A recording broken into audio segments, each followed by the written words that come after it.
Mr. President. Majority Whip. Thank you, Mr. President. Mr. President, I come to the floor today because yesterday I heard the minority leader on the floor speaking about the economy. He sounded upset to hear that Americans were keeping more of their hard-earned money. He actually called it disastrous. 97% of Americans benefited from the Working Families Tax Cuts law. This is a benefit. This is not a disaster. What I see as disastrous is the Democrats' demand to raise taxes. They want to raise taxes on hardworking Americans all across the country. Democrats continue to think that they know how to spend your money better than you do. I think it's been a lifelong obsession with them. It's part of their DNA. It's been going on for years. Tax rates fell significantly this past year, and it's because Republicans cut taxes. So who are the people that benefited the most? Well, there are people, families that made less than $200,000 a year. That's where the benefits really hit home. Happened all across the country, from Connecticut to California, even though those states are represented by Democrats. People all across the country benefited. Families kept more of what they earned, and then they could make their own decisions about what to save, what to spend, what to invest. You know who knows it? People on Social Security know it. They got to keep more of their hard-earned money.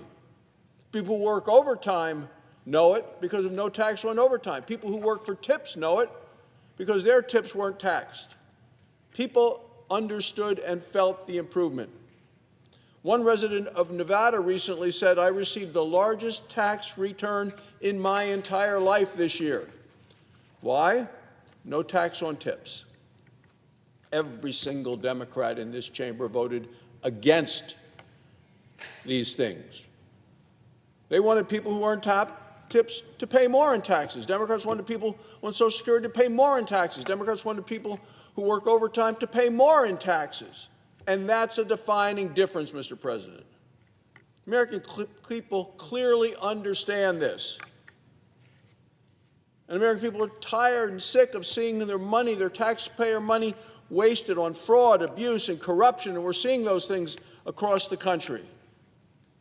People want to keep more of what they earn, and they know they're the best to judge how to spend it.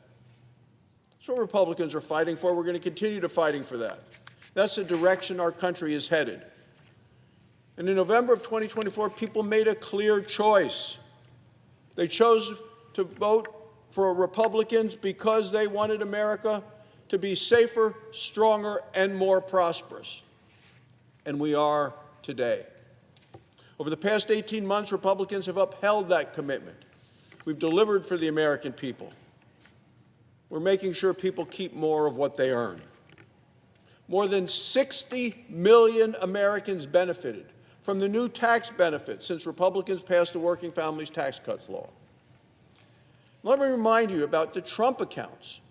More than 7 million American children are now signed up this year for this special new investment account. It's an astonishing thing. Families, friends, community groups, and even businesses are already investing in them. This is clearly strengthening the American dream for the next generation. Mr. President, I also want to talk about the border, because today our nation's immigration laws are being strongly enforced. National security begins with border security. Absolutely zero illegal immigrants have been released into our country in over 14 months, absolutely zero, because Republicans have ended the reckless Joe Biden catch-and-release program. And what a disaster that was. Hundreds of thousands of illegal immigrant criminals have now been arrested and deported since President Trump took office. And we're seeing the most secure border and the most successful deportation operation in all of American history. This year, Republicans also passed the Secure America Act. This law ensures that immigration officials have the resources that they need to keep our country safe and to keep our communities safe for years to come. I also want to mention affordability, Mr. President, because today Congress is making it easier to build and easier to innovate. The largest housing reform bill in history is now the law of the land. We eliminated burdensome regulations. Regulations that made it too costly to build a new home in America. And we're unlocking the American dream of home ownership for a new generation of Americans. Congress also passed the first major digital asset bill in American history. It's called the Genius Act. My colleague Cynthia Lummis from Wyoming has been a leader on the issue. It's time for the Senate to build on that by passing the Clarity Act. America is safer and stronger when we innovate.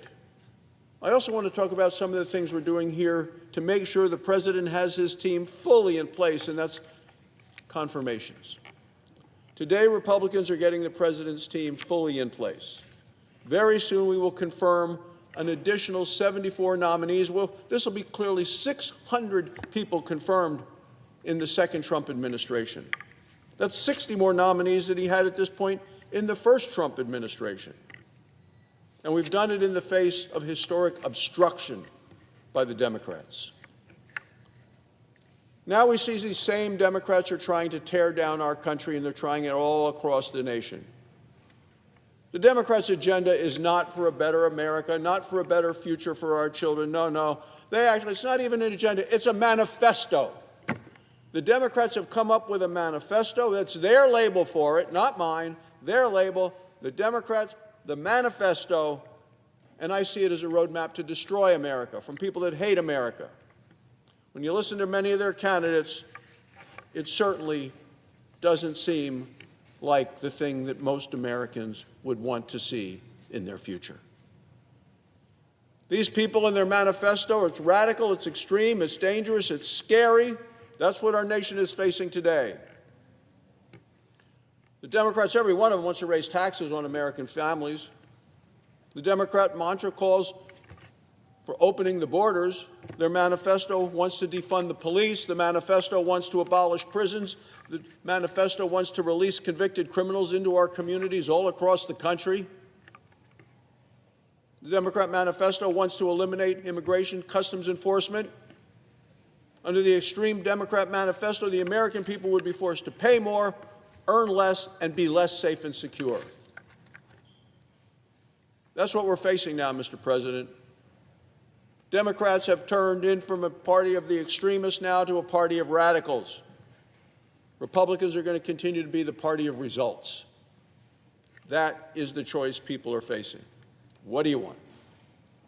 Results, safety, security, prosperity, radicals, opening the prisons, opening the borders, raising your taxes. Mr. President, Republicans have worked fiercely to make America safer, stronger, and more prosperous. Republicans are going to continue to fight for freedom, for liberty, and a continuation of American greatness, because that's the future that I believe the American people want and deserve.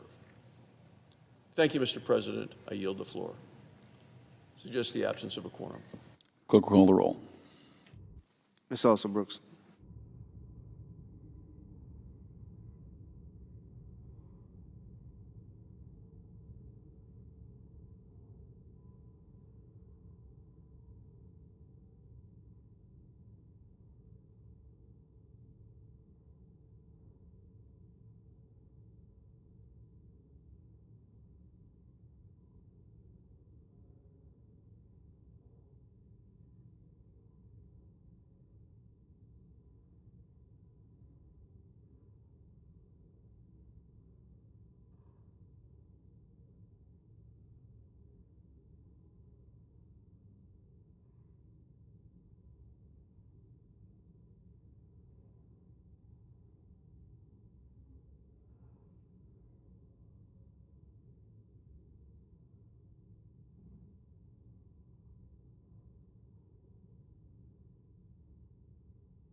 Mr. President, Minority Leader. ask unanimous consent the quorum be dispensed with. Without objection. So on the Trump battleships, while American families can't even keep their heads above water, Donald Trump is spending his time building himself a golden fleet of battleships the Navy doesn't want. Just get a load of this headline. Cost of Trump's namesake warships likely to rise by 50% or more. Cost to rise by 50% or more. As the article in the New York Times says, his goal of building a golden fleet of 15 battleships could cost $275 billion. Frankly, when Americans hear this, they have no idea whether they need the battleships. They know the only thing Trump cares about is having his name on things. So the fact that there's a fleet of Trump battleships, cost doesn't mean anything, necessity doesn't mean anything, that people are suffering and need help feeding their families, paying their electric bills, paying the cost of gasoline means nothing to him. Having his name on a bunch of battleships, expensive battleships, is all he cares about. Trump couldn't handle renovating a reflecting pool or building a ballroom. Now he thinks he's ready to design and construct 15 Trump-class, I mean, this guy, he knows no limits, Trump-class battleships that will cost more than $250 billion taxpayer dollars. $250 billion. He's had a lot of vanity projects. They've been very expensive. This is the most costly vanity project yet. The Navy never wanted these ships. The American people never asked for these ships. The only person who wants these golden ships is Donald Trump, so he can slap his name on them. Trump's willingness to drop $275 billion on another vanity project, but not a single penny to lower costs for working Americans, just confounds the imagination. Trump could use the money for these battleships to offset the entire nearly $200 billion cut he made to SNAP. Feeding hungry kids or creating an unnecessary class of battleships to put your name on them, which is more important to America? The answer is a lot different than what Trump thinks. But no, Trump would rather feed his own ego than feed the American people. He'd rather feed his own ego than feed the American people by putting his name on $275 billion 15 battleship outlay. The ballroom, the reflecting pool, the arch, and now the battleships. These are the reasons why more than 7 in 10 Americans think Trump is not focusing on the top issues facing the country. Donald, the American people don't need a fleet of golden Trump-class battleships right now. They need a life raft. On mortgage rates, as Trump focuses on his exorbitant vanity projects, Americans can tell what he's ignoring, lowering their costs. As if Americans weren't struggling enough already, they just saw mortgage rates hit their highest level in a year because of Trump's disastrous war and failed economic agenda. Trump has turned the American dream of owning a home into a pipe dream. Let's not forget when Trump called our bipartisan bill to lower housing costs a joke and refused to sign it. He was belittling the need for housing. The president acts like he's allergic to helping Americans. What does Trump have to say to the millions of families just trying to make it through the week as they drown in higher gas prices and grocery bills? Trump said yesterday that Americans are living, quote, in the greatest economy we've ever had by far. Those were his words in Nevada yesterday. In practically the same breath, Trump said we may have to send oil prices up. The president's lost any grip on reality. He's so in his own world of creating monuments to himself that he's forgetting the American people all the time. It's not just he doesn't think of them enough, he hardly thinks of them at all. The greatest economy we've ever had? Tell that to the family that's deciding between filling up their tank and filling up their fridge. Tell that to the veteran I met who said that he sometimes has to choose between feeding his child and feeding his service dog. Whatever fantasy world Trump is living in sounds a whole lot nicer than the economic hardship Americans are struggling with right now. Trump's playbook has only one page: deny reality until the bill comes due, and then send it to you, America. And finally, on nominations. Trump's main priority is his pointless vanity projects. But he has another: hacking our government to the rafters with far-right-wing extremists. Senate Republicans are ramming through a nominations package that'll put a grab bag of charlatans and MAGA foot soldiers into the highest positions of power. The Senate GOP knows how absurd some of these nominees are, which is why they're trying to flood the zone and push them through with a single vote. They couldn't withstand sunlight. They couldn't withstand spotlight. They couldn't withstand the scrutiny that individual nominations process would have done to them. All these nominees will have different jobs, but they share the same qualification: absolute loyalty to Donald Trump, no matter how ridiculous his policies are. The American people expect more from their government than just blind loyalty to Donald Trump. I yield the floor and note the absence of a quorum. Clerk will call the roll. Ms. Alston-Brooks.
Senator Louisiana.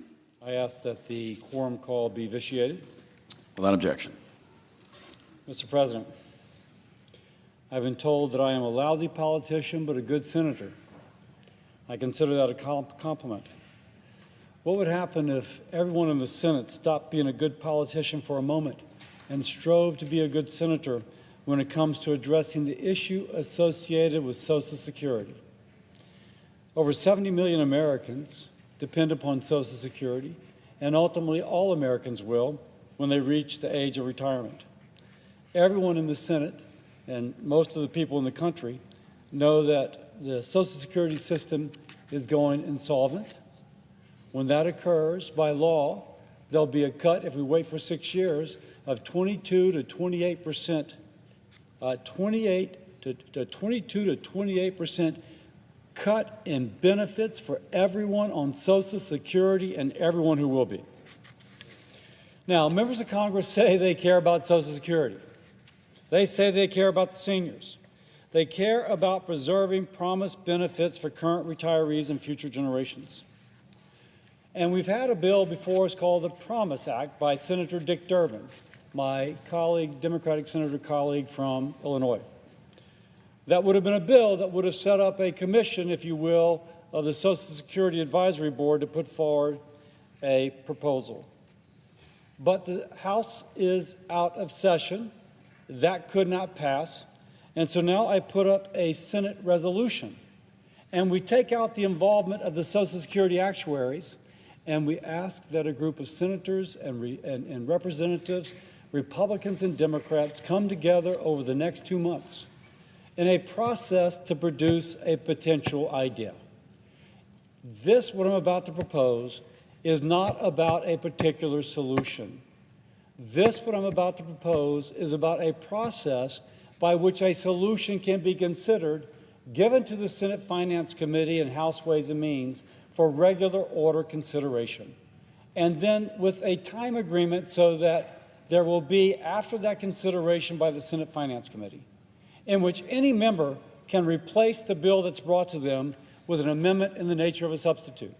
That any member could be Bernie Moreno, it could be Elizabeth Warren, it could be Ron Wyden, it could be Bernie Sanders, it could be Bill Cassidy, putting up their own proposal if they don't like what this bipartisan, bicameral group of elected officials comes up with. Now, this is merely a process. It does not attempt to point in any direction towards a solution. All it asks is that we be good senators, putting politics aside, recognizing that if we don't do something sooner than later to fix the problem with Social Security, that Social Security beneficiaries can get as much as a 28.5% cut in benefits under current law. So, I'm putting to test. Will the Senate take up the challenge? Will we put politics aside, step forward on a bipartisan, bicameral basis to actually work for the American people in a way which can ensure that Social Security exists? So I ask unanimous consent on a path forward that all colleagues should be able to support. It merely, once more, creates a process to do what the American people sent us here to do: to debate solutions, consider proposals, and vote. It does not predetermine the outcome. It just says that Congress must consider a solution, anyone's solution, Democrat or Republican, left and right. It just asks us to do our job to consider the solution, to then go through regular order on Senate Finance Committee to be considered by all. So, will we be good senators, or will we be good politicians? Will we deny progress for the sake of political success? Let's find out. Mr. President, I now ask unanimous consent to set up a process, only a process, for Congress to consider solutions. So my script is, as if in legislative session and notwithstanding Rule 22, I ask unanimous consent that the Senate proceed to the consideration of S-Res 832, which is at the desk. I further ask the resolution be agreed to and that the motion to reconsider be considered, made, and laid upon the table with no intervening action or debate. Is there objection? Reserving the right to object. Senator Morgan.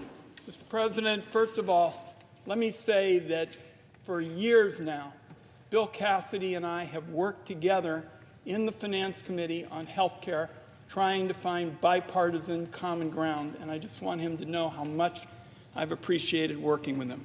This is an issue we simply disagree on, and that happens. People have differences of opinion. The Social Security crisis is a freight train barreling towards our nation.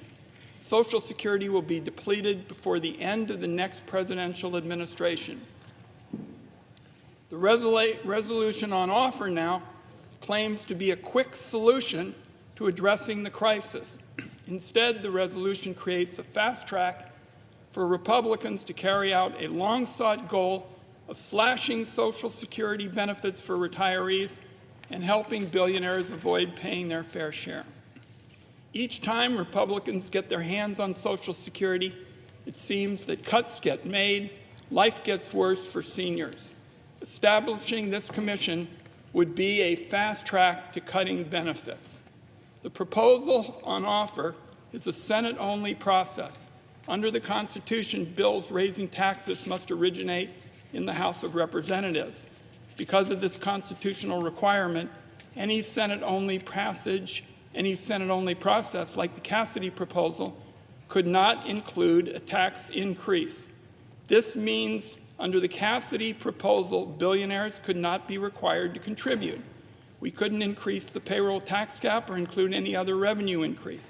It would mean that the entire burden of Social Security solvency would fall on the backs of retirees and the disabled through benefit cuts. That's not a fair solution for the vast majority of Americans. Here's the bottom line. Since my days as co-director of the Oregon Gray Panthers, I've got a long record of working on a bipartisan basis to fix this problem and protect retired people from missing out on their hard-earned benefits. We can do that by updating Social Security to reflect the economy of America today, and by ensuring that billionaires pay into Social Security with each paycheck, like teachers, nurses, and firefighters.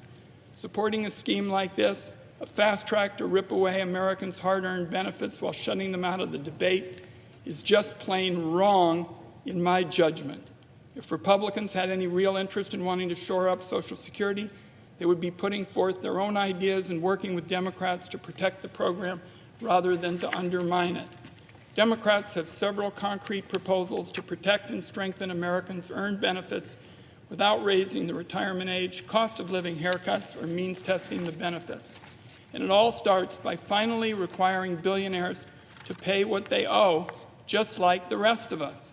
Billionaire wealth has skyrocketed to over $9 trillion this year, while working people struggle to scrape enough money together to pay for rent, gas, and groceries.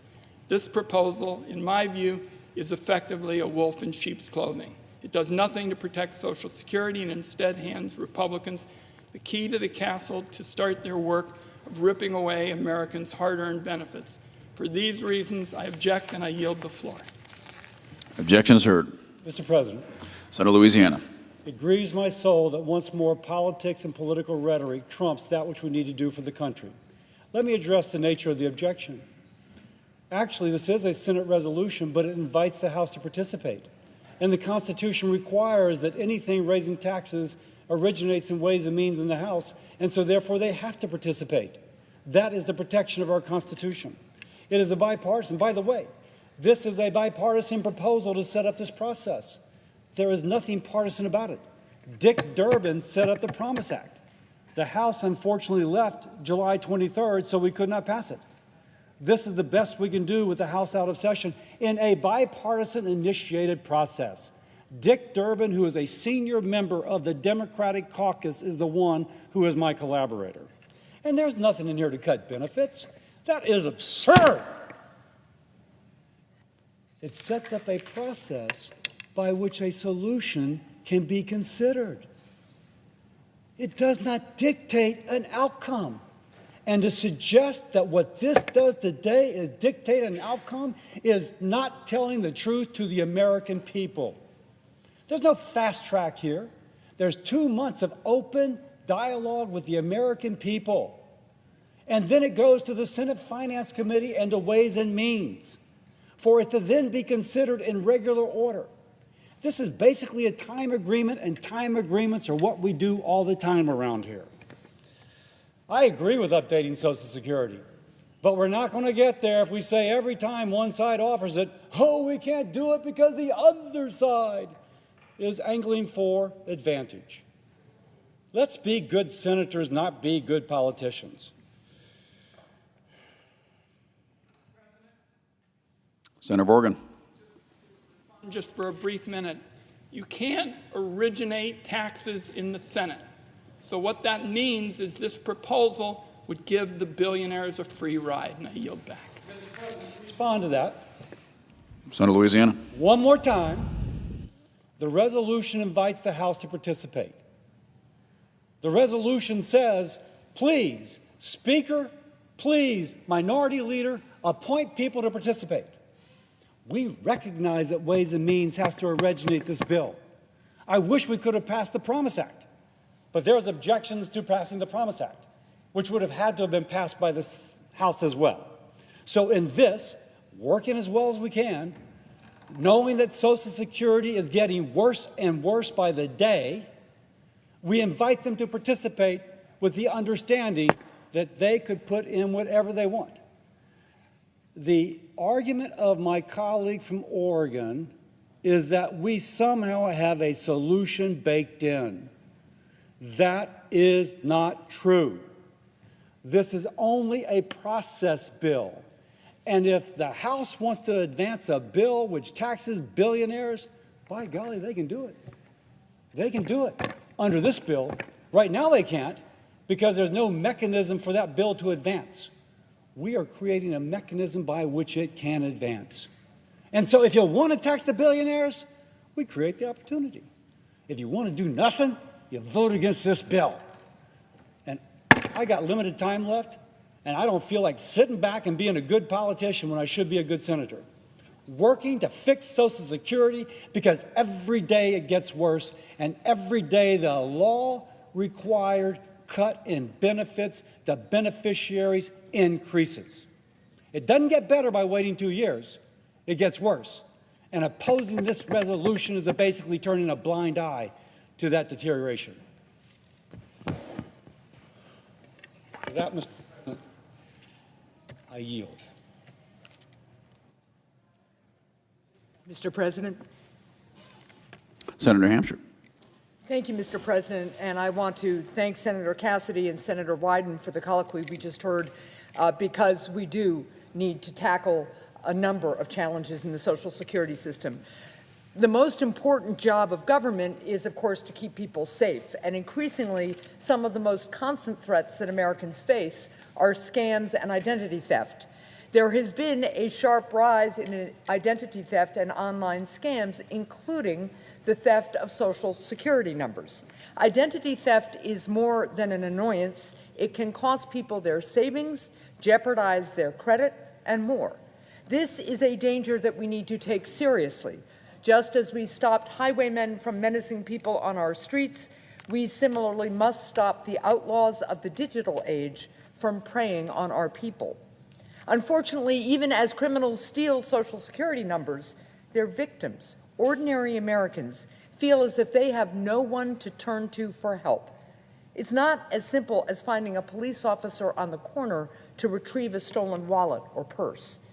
Criminals have modernized their methods, so the United States government must modernize its response too. That's why I've introduced a bipartisan bill with Senator Grassley. Our bill would streamline the process for victims of identity theft to get help when their Social Security number is stolen, giving Americans a single point of contact at the Social Security Administration so that they can get the help that they need. When someone's Social Security number is stolen, when they are at risk of losing their hard-earned Social Security benefits, they deserve better than have to navigate a never-ending maze of hold times and transfers as they try to find someone within the government who can help. This bill is only one step in the work we have to do to fight scammers, but it does mark a common-sense step that Americans from across the political spectrum can certainly get behind. This legislation will help keep more Americans safe, combat fraud and abuse, and makes our government work better for the American people. Families are already struggling enough right now with high costs. They deserve to be able to keep the money and benefits that they have earned without being threatened by online criminals.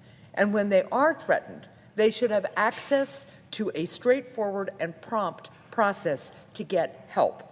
Now, the House has already passed this bill on a strong bipartisan basis, so I hope that we can send this legislation to the President today. Therefore, as if in legislative session and notwithstanding Rule 22, I ask unanimous consent that the Committee on Finance be discharged from further consideration of H.R. 5345, and the Senate proceed to its immediate consideration, that the bill be considered read a third time and passed, and that the motions to reconsider be considered made and laid upon the table. Is there objection? Senator of Texas. Reserving the right to object. On the merits, there are no substantive objections to this legislation. However, we do have a challenge between the two chambers of Congress. The Senate is doing its work. The Senate is taking up important pieces of legislation, reaching bipartisan agreement, and passing them. And they are going to the House of Representatives, where right now they are simply sitting and languishing. House leadership has decided to adopt a strategy that is frankly indefensible. It is a strategy where they pass bills that originate in the House, and they ignore bills that originate in the Senate, and they let them die. More than 2/3 of the bills to date that have passed into law have been bills that originated in the House of Representatives. There are numerous bills that this body has passed, often unanimously, 100-0, that arrive in the House that no House member has any substantive objections to them at all, and they simply put them in the freezer and do nothing. My colleague knows sometimes if you want to change the behavior of another chamber, the only way to do so is to exercise leverage. And so I have placed holds on all House bills coming over here unless and until they start taking up and passing Senate bills. Both chambers need to do their work. Our Congress does not work if one of the two chambers refuses to even consider legislation that has passed the other chamber. I am in active negotiation with House leadership for them to start picking up and passing legislation here. One of those bills is a bill I authored called Trey's Law. Trey's Law was named for a young man in Texas, just outside the Dallas area, who as a little boy was sexually assaulted at a summer camp repeatedly. He brought litigation. That litigation was settled, but as part of the settlement, he signed an NDA. He signed a contractual commitment to never tell anybody about the horrible sexual assault that he suffered. He lived with that grief, with that sorrow, for the rest of what turned out to be his very short life. At age 28, Trey took his own life. Trey's Law, which is named for him, is passed in the state of Texas. It's passed in numerous other states like Missouri and Alabama. It very simply says that NDAs are not enforceable to silence a victim of child sexual assault, that you cannot enforce a contractual right to tell a child who's experienced that assault, you may not speak, you have no voice. This legislation in the Senate was bipartisan. I authored it with Senator Gillibrand. It passed the Senate 100-0. It is sitting in the House, and they have declined to move. I say to my friend from New Hampshire, I'm confident your legislation will pass, and will pass the Senate as soon as the House ends its unreasonable blockade against Senate bills. I'm in active negotiation with their leadership to get that result. We will get that result before the end of the year. I hope we get that result soon. I would very much like to lift all these holds and pass important legislation that the Senate has already passed. However, because the House has not yet made that agreement, I have no choice but to object. The objection is heard. Senator New Hampshire. Just briefly, I appreciate the senator from Texas's efforts to get legislation that we have passed here, passed through the House of Representatives. But I think it is really critically important to understand that while he is in these negotiations, people's identities are being stolen. People who need their Social Security benefits are going without as they try to navigate a complex and outdated Social Security system. It is high time that we pass this bill. I'm disappointed that we weren't able to send this bill to the President today. I understand the senator from Texas's concerns, but I really do think this is urgent for our people. I hope that my colleague from Texas and I can work together in a bipartisan way to get this over the finish line soon. Thank you.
Mr. President, Senator of Texas.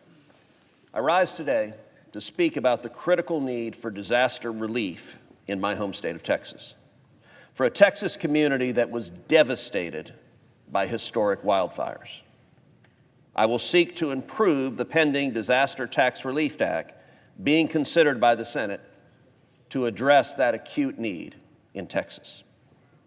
No doubt the current version provides relief that is also badly needed elsewhere.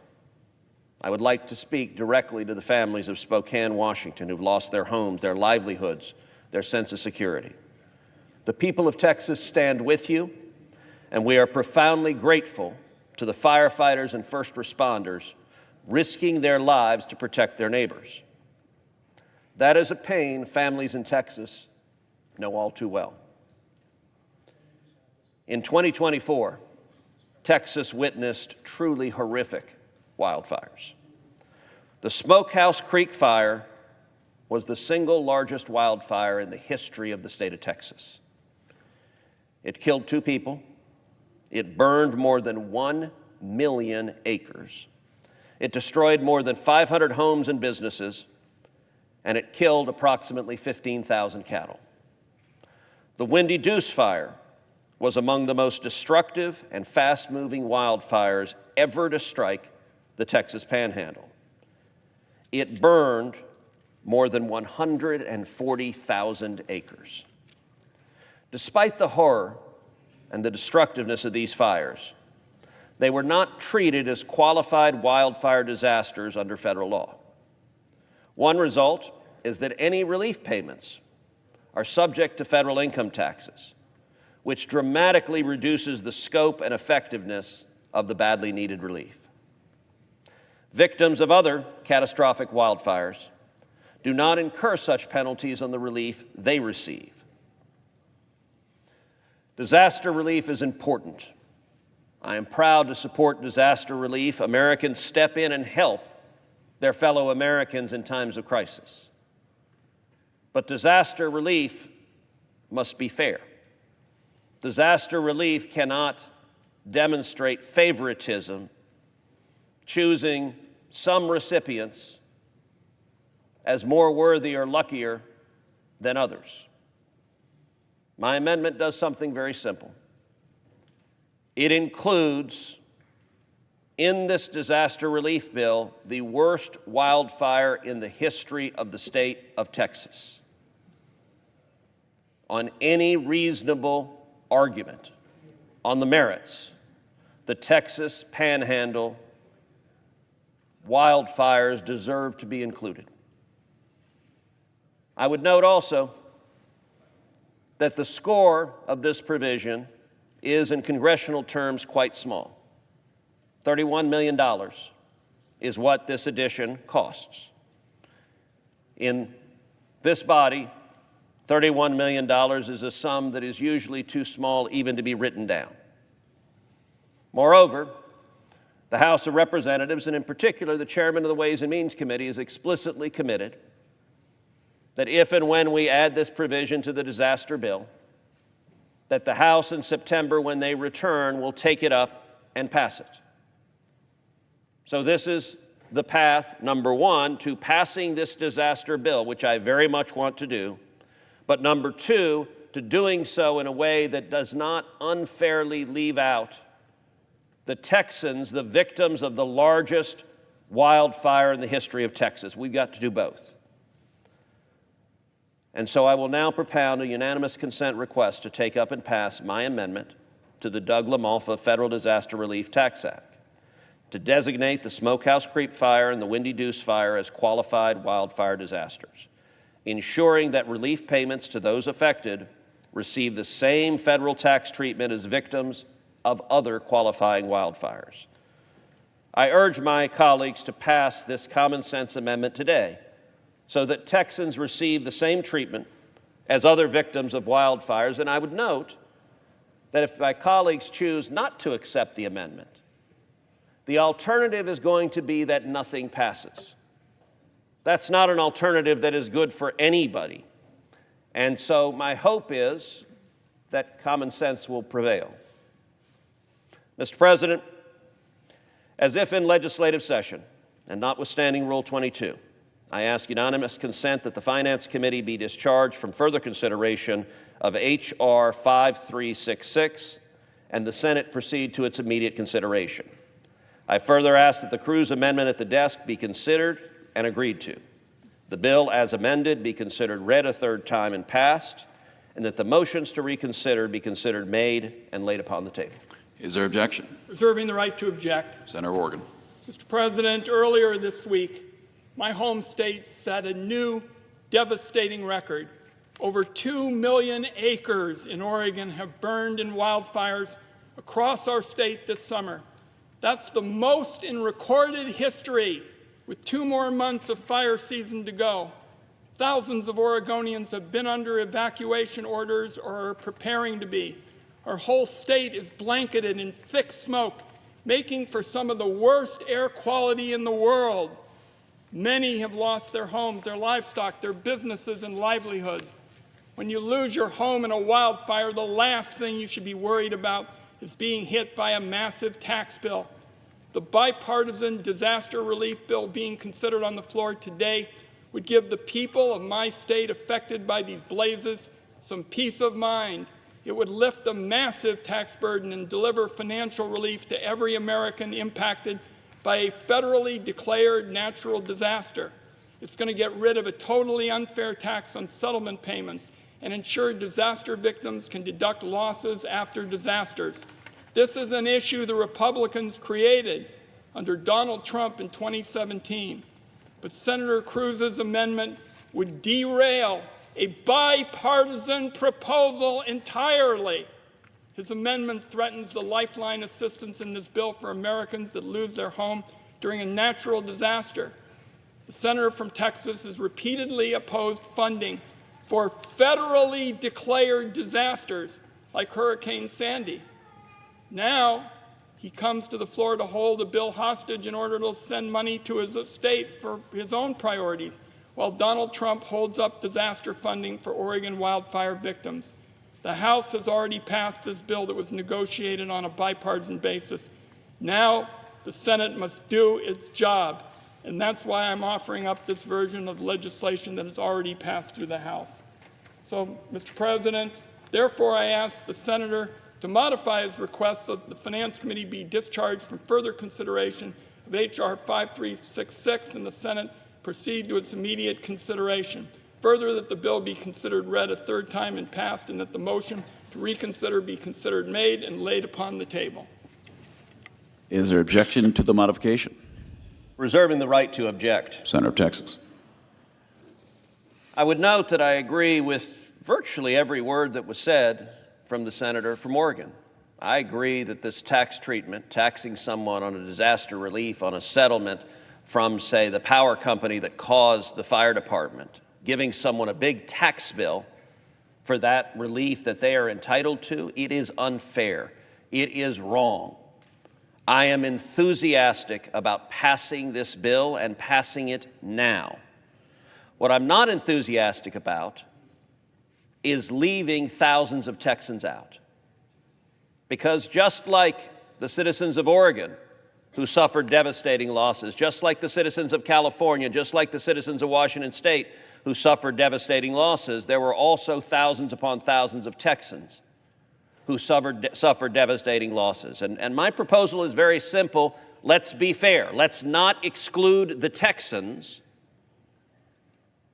Let's provide the relief that is right and just to everyone who has been impacted by these devastating wildfires.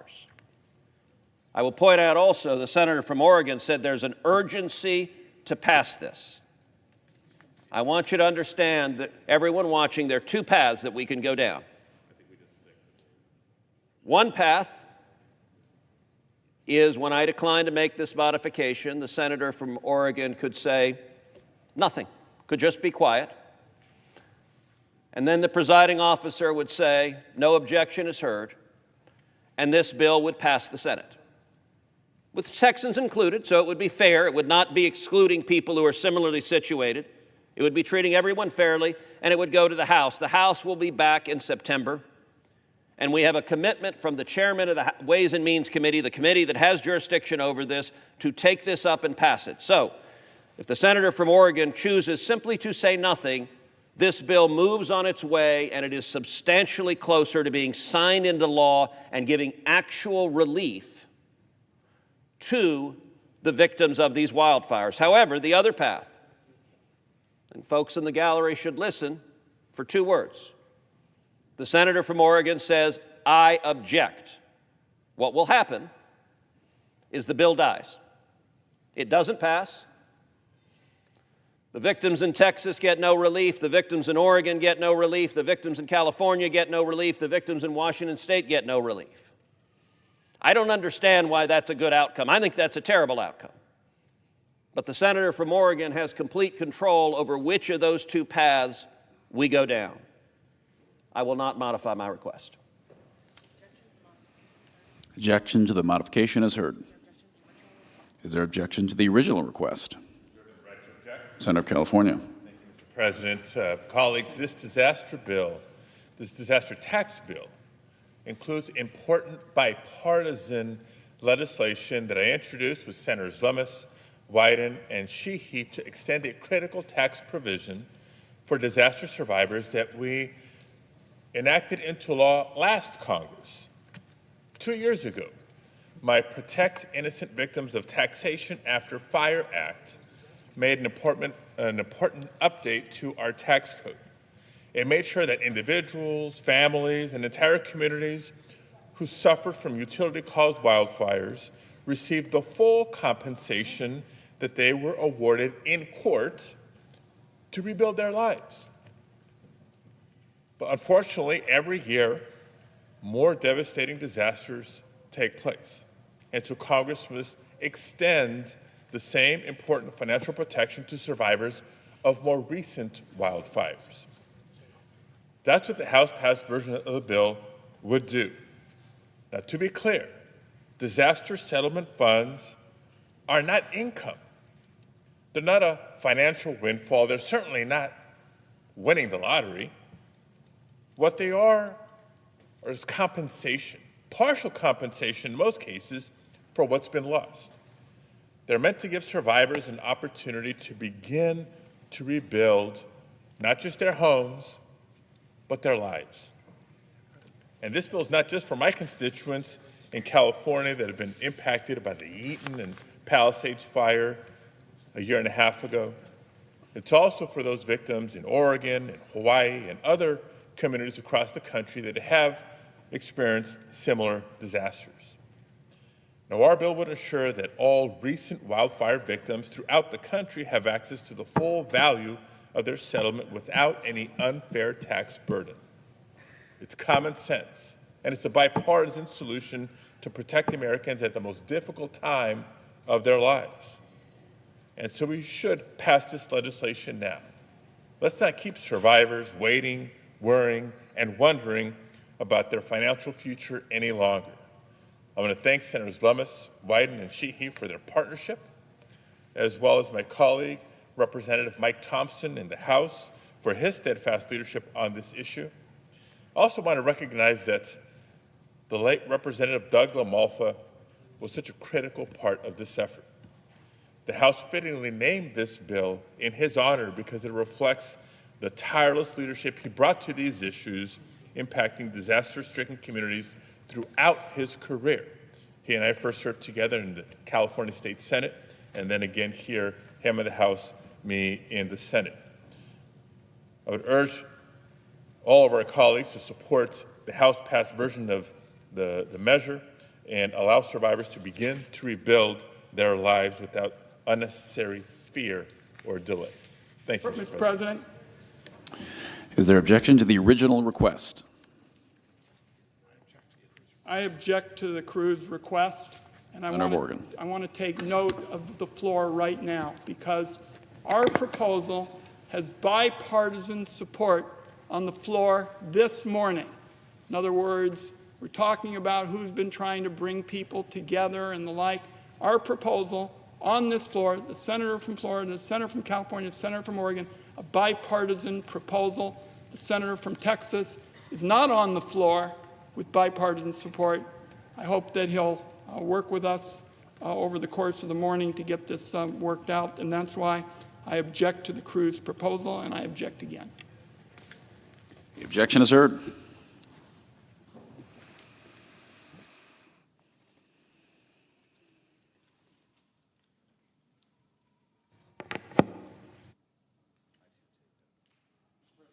Senator Florida. So first off, I rise to recognize all my colleagues that have spoken about the importance of disaster relief, and I think we all want to make sure we help our states. Right now, I rise in support of the Doug LaMalfa Disaster Tax Relief Certainty Act. Florida is no stranger to natural disasters. As we speak, we're in the middle of hurricane season, started June 1. When I was governor, I wanted Florida to be the national model for disaster relief. We prioritized preparedness, safety, quick action. But once the storms pass, anyplace else, Florida's in the same position. Floridians had to rebuild. Families lost homes, some lost everything they had. When you're in that position, one of the worst moments of your entire life, you shouldn't have to worry about a rising tax bill. That's why I helped lead this bipartisan bill and previous bills to provide not just Floridians, but all Americans all across this country tax relief and disaster strikes, including Texans and Oregonians. Our citizens need certainty when they are piercing their lives back together. They don't need the government taking a cut of the money they need.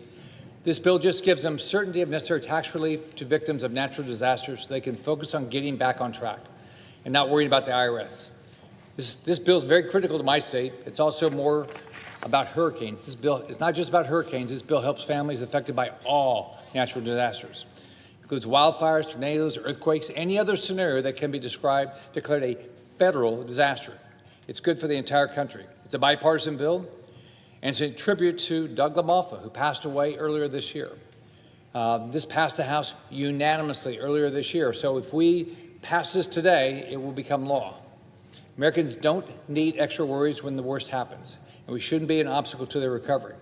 By passing this bill, we will make it easier to rebuild the American dream when hardship strikes. I'm not going to give up. I look forward to continuing to work with my colleagues, including with my friend from Texas, to get this bill across the finish line for every Floridian and every American. And I recognize the issue he's dealing with, and I look forward to working with him to try to solve the issue that Texans are looking at right now. With that, Mr. President, I yield back.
Madam President,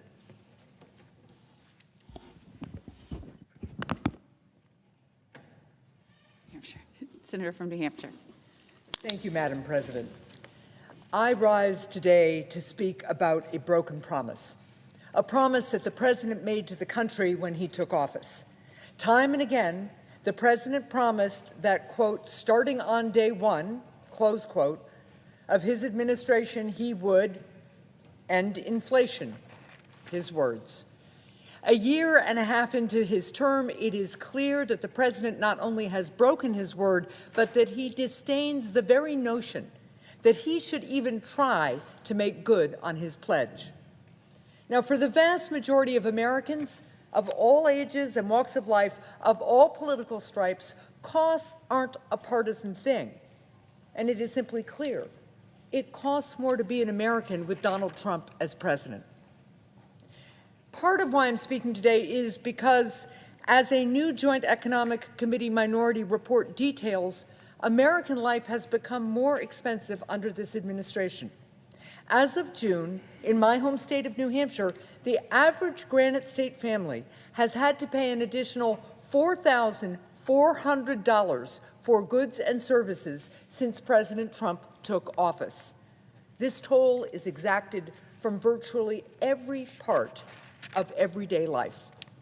In Donald Trump's America, when a person wakes up and starts their day, they now drink coffee that costs around $10 a pound, a 25% increase since the president launched senseless trade wars, launched without the support of the American people. After they finish their coffee and drive to work or to drop their children off at school, they do so in a car that now costs more to fill up every time they stop at the pump.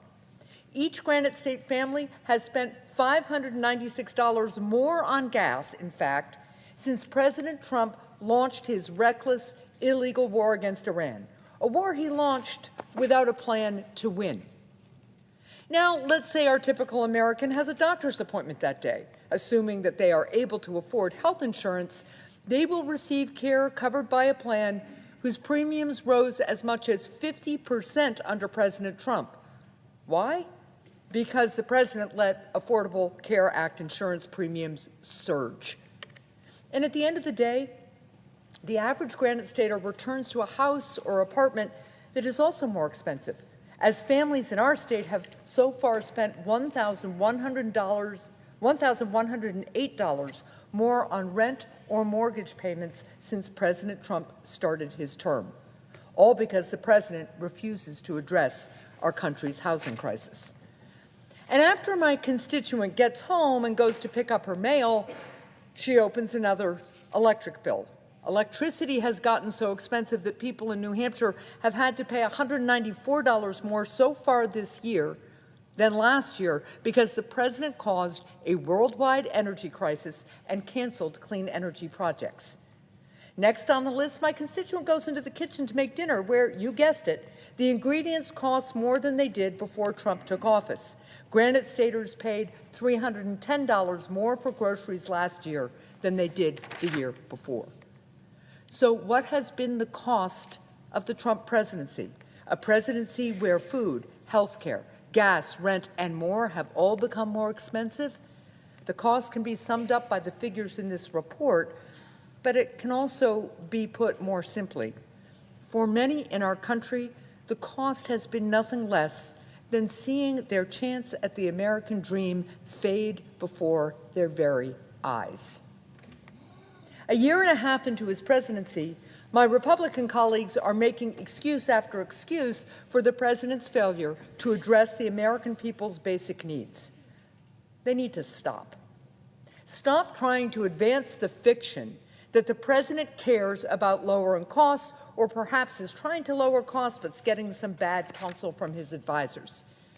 If the president actually wanted to help the American people, he would listen to them. He would hear that this economy isn't working for them. And for some, well, it is breaking them. If he cared, this man who is supposed to understand the economy, as well as the hopes and dreams of the American people, would acknowledge that he needs to take action to lower costs.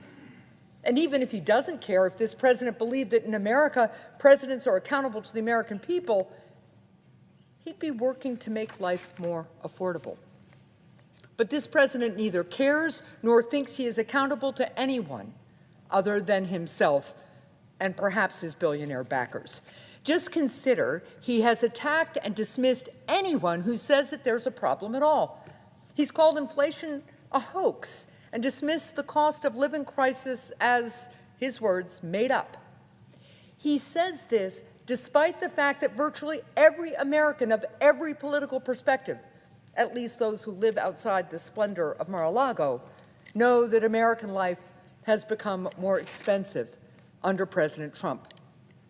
So when the American people say that their costs have gone up and the president dismisses inflation as a hoax, is he saying that American families are lying? Is he suggesting that they should not believe their own eyes, their own understanding of math, when they look at the numbers at the cash register or the gas pump? Because it's one thing not to solve a problem for American families, it's quite another to essentially say that the American people are lying. What have American families done? What have the people who gave the president the privilege of serving in the highest office in our country done to have their biggest challenge, their greatest anxiety and fear dismissed by the president as a hoax? And should we be surprised that a president who incited a mob to storm the Capitol and try to overturn the voices and votes of the American people dismisses yet again what they have to say? Maybe the president would be more inclined to help the American people if they were a little less decent and a lot better connected. After all, this is President Trump's Washington, and we know well who this president is. He will save one of his corrupt campaign donors asking for a pardon, but he won't lift a finger to save American families a dime on their groceries. And so I return to the president's promise.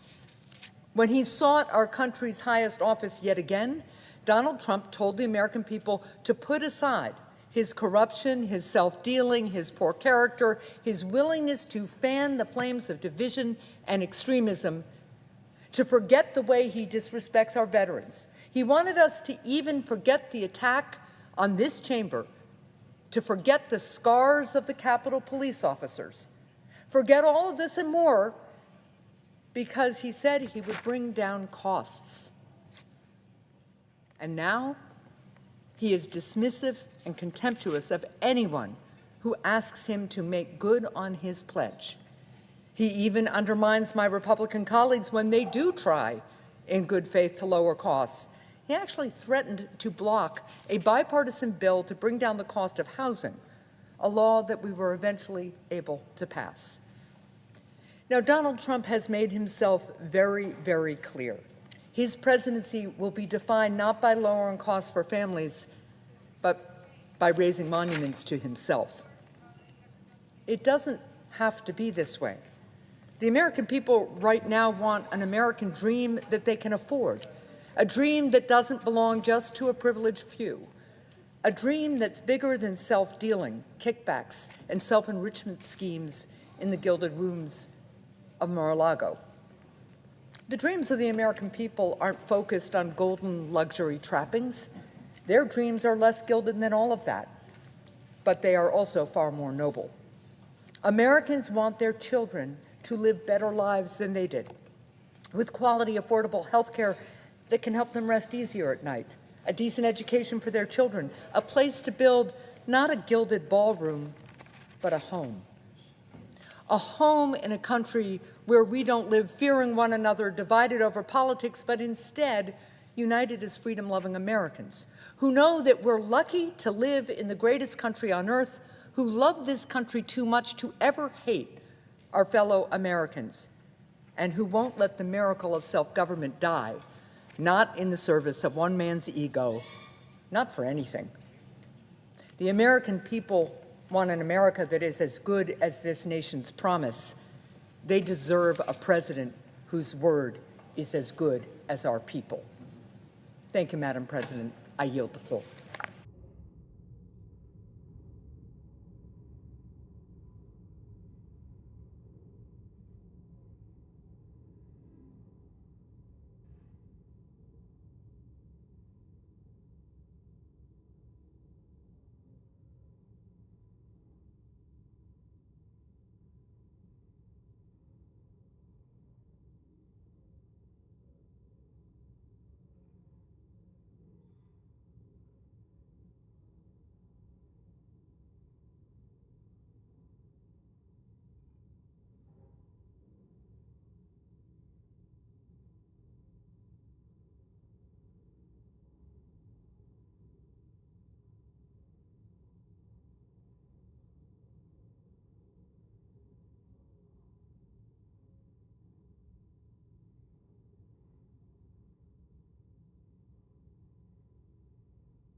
Senator from Connecticut. Thank you, Madam President. Colleagues, the Trump administration has us stuck in a humiliating quagmire, a total deadlock in Iran. We are wasting billions of taxpayer dollars dropping bombs and firing missiles at Iran.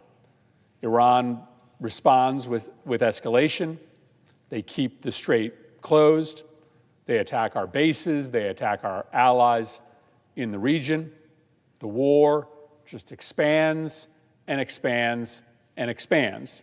In the last week, for instance, a new war is threatening to break out between Yemen and Saudi Arabia, which would likely result in the other strait at the bottom of the Red Sea being closed as well. Trump personally pays no price for this stalemate. His corruption schemes, his cryptocurrency, his insider trading, the contracts to his sons, all of that has practically tripled his net worth in just 18 short months in office. No, the price of this war is being plainly paid, first and foremost, by our soldiers, who are being put in harm's way for a war that is making America weaker every day. They're getting killed. They're sustaining life-altering injuries.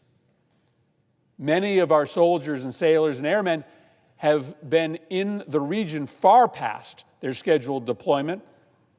They haven't seen their families in years. And of course, American consumers are paying the price as well. Here's the most relevant chart. This is familiar to you. This is what gas prices were doing until the war. They are creeping back well above $4 a gallon right now. That is not affordable for regular Americans, especially Americans who have to travel great distances for work, especially small business owners who rely on reasonable gas prices in order to be able to make their bills work. Diesel prices are through the roof as well. Fertilizer prices are through the roof as well, all because of this war. No other reason, the war. The prices are this high because of the war. It's farmers, it's small business owners, it's the American public who are paying the price, not Donald Trump. And so that's why the war is just wildly unpopular.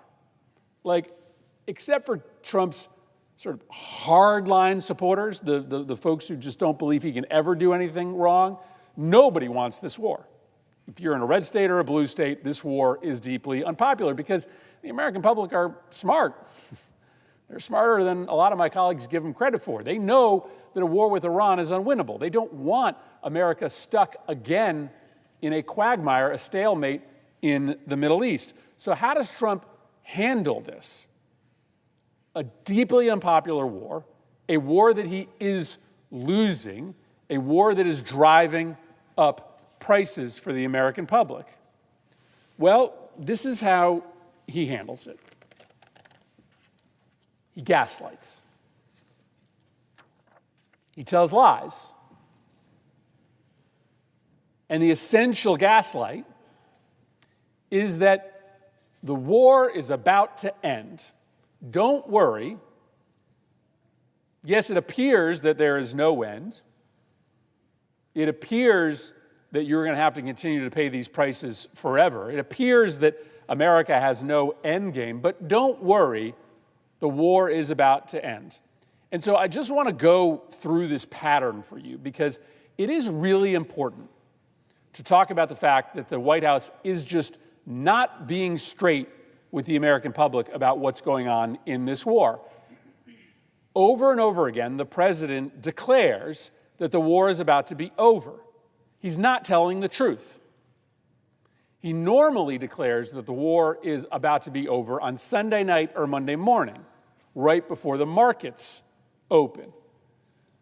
But now that we are 6 months into this war, we can see the pattern.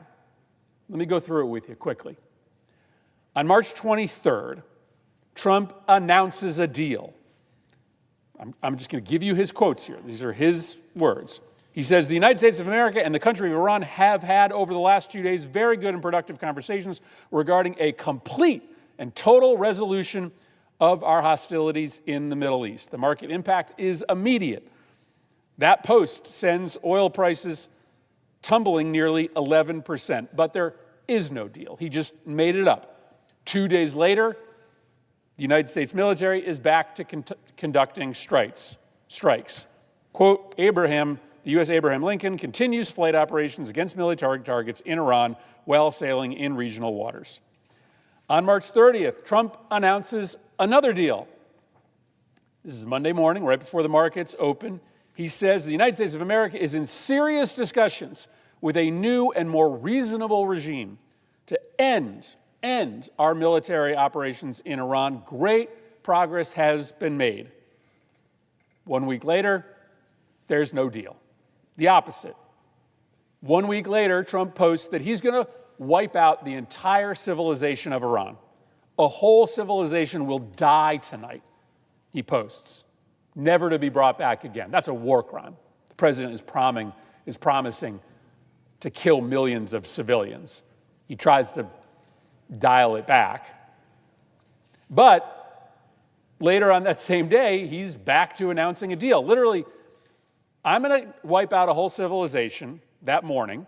That night, on April 17th, he says, well, we received a 10-point proposal from Iran, and I believe it is a workable basis on which to negotiate. A 2-week period will allow the agreement to be finalized and consummated. 5 days later, there's no deal. Trump announces a resumption of the war with Iran. Now, let's fast forward 10 days later to April 17th. He posts that a deal with Iran is imminent. This process should go very quickly. Most of the points are already negotiated, he posts. 2 days later, the strikes start again. On May 5th, Trump says, great progress being made toward a complete and final agreement with the representatives of Iran. Complete is capitalized, final is capitalized, agreement is capitalized, representatives is capitalized, Iran is capitalized. 2 days later, the deal's off. Surprise, surprise. Every time Trump announces a deal is imminent, it just disappears. U.S. forces intercepted unprovoked Iranian attacks and responded with self-defense strikes, CENTCOM announces 2 days later. On May 25th, right before the markets open, a deal is imminent. Quote, negotiations with the Islamic Republic of Iran are proceeding nicely, right before the markets open. That same day, the United States military conducts strikes on Iran. Quote, the U.S. forces conducted self-defense strikes in southern Iran today to protect our troops from threats posed by Iranian forces. Next Monday, right before the markets open, Trump posts, Iran wants to make a deal. It'll be a good one. Just sit back and relax. It'll work out well in the end. It always does. How is this working out well for the American public? How is that working out well for the American public? The next day, there's no deal. The United States conducts strikes against Iran. On June 17th, Trump actually signs a deal, but it's not a real deal. He does this whole pomp and circumstance signing ceremony in Versailles. That deal was negotiated by diplomatic amateurs. There was nothing actually agreed to. There were words on a page, but from the literal moment the ink was dry, nobody could explain what they had agreed to. Most significantly, Iran thought that the agreement obligated Israel to stop its military operations in Lebanon. Israel did not agree to that. Iran thought that it had been given control of the strait in that agreement. Apparently, the American delegation didn't think they made that concession. Anyway, that agreement lasts 10 days. On June 27th, Trump posts that strikes on Iran have resumed. Let's just fast forward to the last week, because Trump is doing it again. On August 1st, Trump posts that I'm not sure that I transcribed this wrong or not, but it looks like he says the perimeters of a deal. I'll give him credit that he said parameters. The parameters of a deal have been agreed to on August 1st. On August 2nd, the deal is imminent, having to do with the Strait of Hormuz and ultimately the denuclearization of Iran. The deal is imminent on the denuclearization of Iran. August 4th, just a night or two ago, Trump tells Fox News, we're having very good discussions. Meanwhile, there are reports that Iran isn't even talking to the United States. Trump's saying a deal on the denuclearization of Iran is imminent, and Iran is saying we're not even in the room. I mean, we should not accept this level of gaslighting. The word of the president has to matter. Over and over again, on 11 different instances, Trump says, a deal is about to happen. Don't worry, the war is about to be over. There's no deal. None of it is real, these promises. I wish it were real. I want to be clear about that. I want the war to end. I would basically support any agreement at this point to end this war. I was glad that the president got a ceasefire, but I could tell by the terms it wasn't going to last. It wasn't a real agreement. But at this point, many of us are willing to support almost any agreement. It'll be a humiliating agreement. It will be one in which Iran will essentially declare victory. But this war is a disaster. America is losing. Consumers can't afford to pay these prices. Businesses are going under. We had a record of farm bankruptcies in the last year. We look like a laughingstock. And we're running out of munitions. We don't have what we need to protect ourselves anymore. Reports are that we've gone through half of our Tomahawks. Our allies in the region have fired 70 to 80% of their Patriot missiles. This is a crisis. It has to end. But maybe there's an explanation for why Trump continues to do this gaslighting, particularly right before the markets open. Trump announced, now a week or so ago, that if you pay him $100,000 a month, he will give you advance notice of American foreign policy decisions. I don't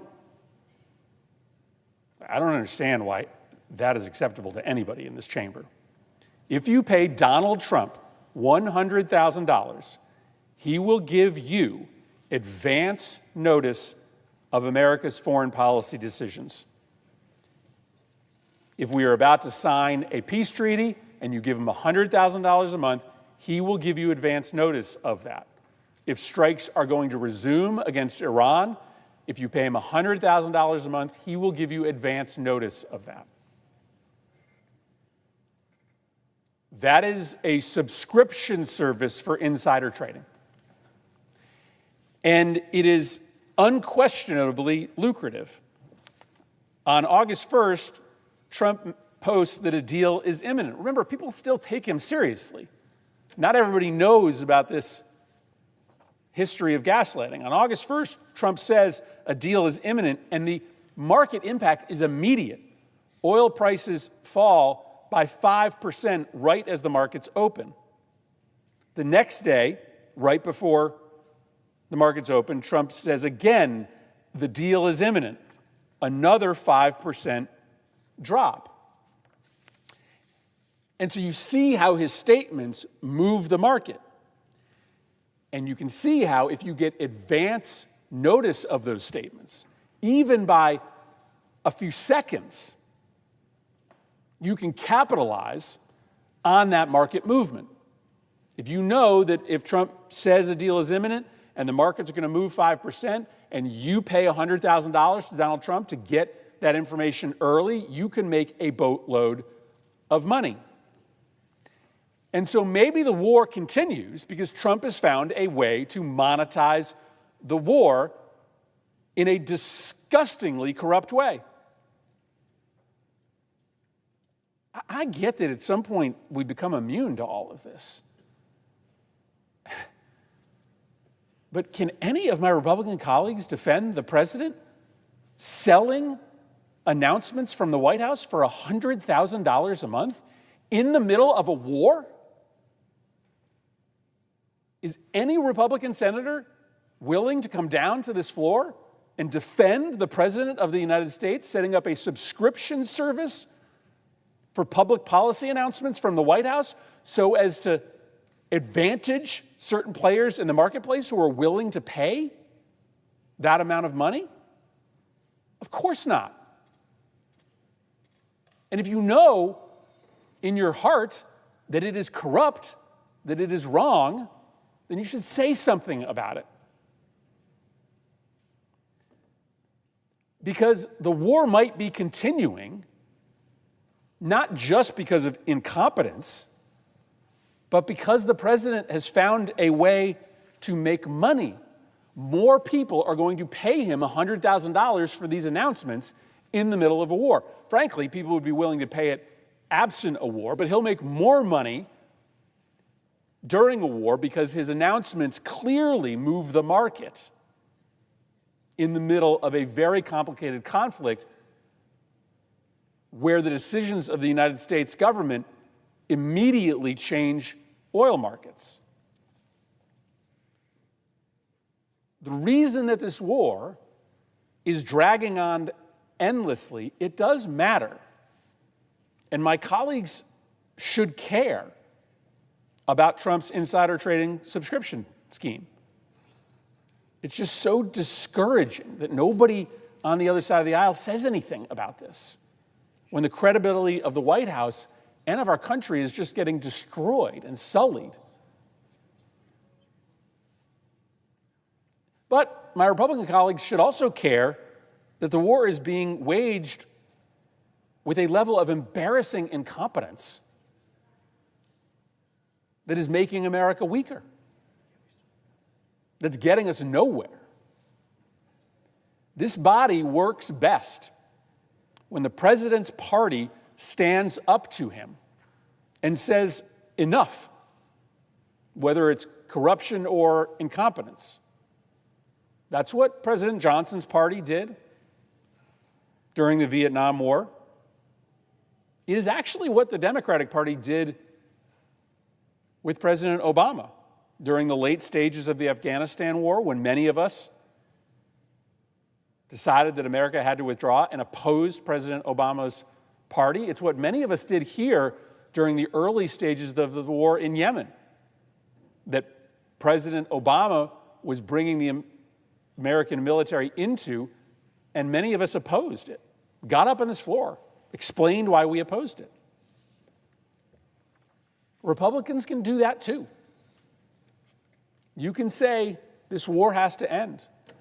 You can say that the president should never, ever personally benefit from a conflict overseas.